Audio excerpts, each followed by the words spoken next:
நிறைமாத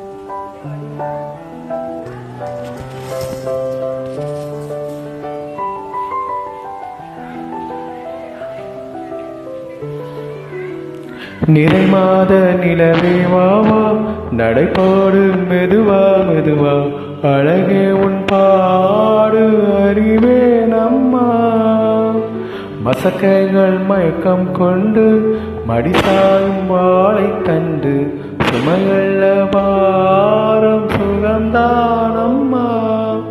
தாயான பின்புதான் நீ பெண்மணி, தோள் மீது தூங்கடி கண்மணி கண்மணி. காலையில் தினமும் கண் விழித்தால் நான் கைதொழும் தேவதை அம்மா. அன்பென்றாலே அம்மா என் தாய் போலாயிடுமா. இமை போல் இரவும் பகலும் என்னை காத்த அன்னையே, உனதன்பு பார்த்த பின்பு அதை விட வானம் பூமியா